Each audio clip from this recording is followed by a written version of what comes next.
Hello everyone. Public Protector Busisiwe Mkhwebane said she was suspended because she investigated the powerful, including President Cyril Ramaphosa, and the theft of his farm.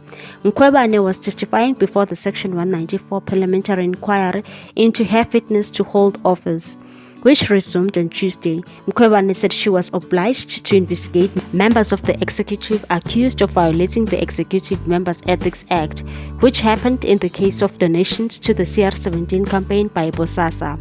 She said that I'm sitting here as part of the charges in this hearing because of what I had investigated. I am facing the consequences now with the issue of Palapala.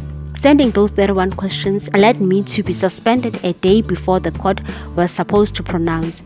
These are the repercussions of investigating the powerful. Mkhwebane was referring to her suspension by President Cyril Ramaphosa on June 2022, a day before the Western Cape High Court ruled on her pending suspension. Ramaphosa had written to Mkhwebane in March last year asking to give him reasons why he should not suspend her. Mkhwebane had gone to court to interdict Ramaphosa from suspending her and Parliament from proceedings with the inquiry because she was seeking the rescission of a constitutional court ruling, which paved the way for the inquiry to commence its probe. Mkhwebane said that is why the executive is at the core of my challenges as public protector. My predecessor faced the similar issue, but it was better with her because she was never reached a stage where she is sitting here and subjected to impeachment. Unfortunately with me, I am taking to court CR17 case where the facts are wrong and judgment is out there. She said there was evidence before court and her team came to a conclusion there was a violation of the EMEA. Both said one of the big issues in her report on the donations to the CR17 campaign was that Ramaphosa took a technical point in the review application that the money donated to the campaign was for political party activity, which was private activity.